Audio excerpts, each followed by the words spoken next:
saat berbicara terkait dengan 8 SMP standar pendidikan. Kita kan mulai dari output gitu kan, dimulai dari output bahwa ada standar kompetensi lulusan sampai pada input gitu kan. Di input itu tidak ada peserta didik. Itu yang menjadi pertanyaan pertama gitu kan. Pertanyaan pertama, kenapa tidak ada peserta didik di sana gitu kan. Lalu mengikuti apa yang Bapak sampaikan, juga menangkap dari yang disampaikan oleh Ibu dan Bapak hebat. Saya dapat menyimpulkan kita sedang berbicara terkait dengan kualitas layanan pendidikan. Jadi di sini yang menjadi inputnya adalah tenaga pendidik, gitu kan. Lalu dilihat dari raport, membaca raport pendidikan dari semua sheet yang Bapak tunjukkan. Kami mencoba juga membaca dari raport pendidikan kami, dilihat dari rekomendasi prioritas gitu kan. Lalu di sana juga ada ada apa yang benahinya gitu kan. Ada benahinya itu peningkatan kompetensi guru dan kebijakan yang gitu kan, yang mendukung gitu kan, yang menunjang, dan semuanya itu berorientasi pada GTK gitu kan. Dari sana saya paham. Nah, kenapa jadi GTK? Karena memang dengan meningkatkan kualitas dari GTK, maka ini akan berdampak pada proses pembelajaran kita di dalam kelas, dan tentunya ini akan berdampak pula pada hasil pada peserta didik kita, dan itu adalah tujuan pendidikan kita. Belajar lagi gitu kan. Tadi menyampaikan bahwa pada rekomendasi yang menjadi prioritas itu ada 12 gitu kan. Dilihat rapor pendidikan kami, yang pertama itu karakter. Memang ada beberapa penurunan pada poin-poin karakter. Ini juga menimbulkan pertanyaan gitu kan.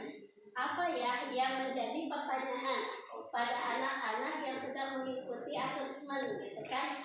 Kalau berbicara karakter, berarti anak-anak itu ditanya terkait dengan performa kita sebagai pendidik pada saat proses pembelajaran. Dan memang hasil untuk tahun sekarang mungkin performa kami di mata anak-anak yang mengikuti asesmen itu menurun, dan ini menjadi PR bagi kami bagaimana caranya meningkatkan gitu kan, bagaimana meningkatkan kedua karakter ini pada dimensi kreativitas gitu kan.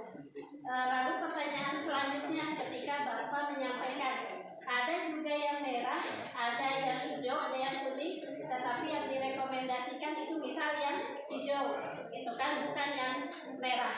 Kita lihat lagi gitu kan, ternyata di rapor pendidikan kami juga ada yang sedang. Yang sedang ini terkait dengan partisipasi dalam PMM. Kalau rapor pendidikan ini merupakan sumber data utama, tapi kita juga kan bisa melakukan mencari referensi dari sumber data tambahan, bisa melalui observasi, wawancara, ataupun survei di lapangan kepada warga sekolah. Kalau menurut pengamatan kami, seharusnya partisipasi dalam PMM ini meningkat untuk SMA 3. Kenapa kami bisa berbicara seperti itu? Karena evaluasi kami, Kombel kita itu alhamdulillah sudah berjalan. Awalnya yang memang mendapatkan sertifikat di PMM itu baru sedikit, dan ini menjadi koordinator penggerak untuk Kombel di sekolah, dan alhamdulillah ini memberikan dampak yang sangat positif. Banyak teman-teman kami di SMA 3 ini yang akhirnya banyak juga mendapatkan sertifikat. Artinya kan pembelajaran pelatihan mandirinya juga pasti meningkat gitu kan sebelum mendapatkan sertifikat tersebut. Tetapi berdasarkan tadi hasil diskusi ini juga tercerahkan kembali gitu kan. Pak Haji Tatan menyampaikan apapun kondisinya gitu kan, kalau sistemnya sudah ajak pasti akan ajak. Ini juga jadi evaluasi, kita baru mulai.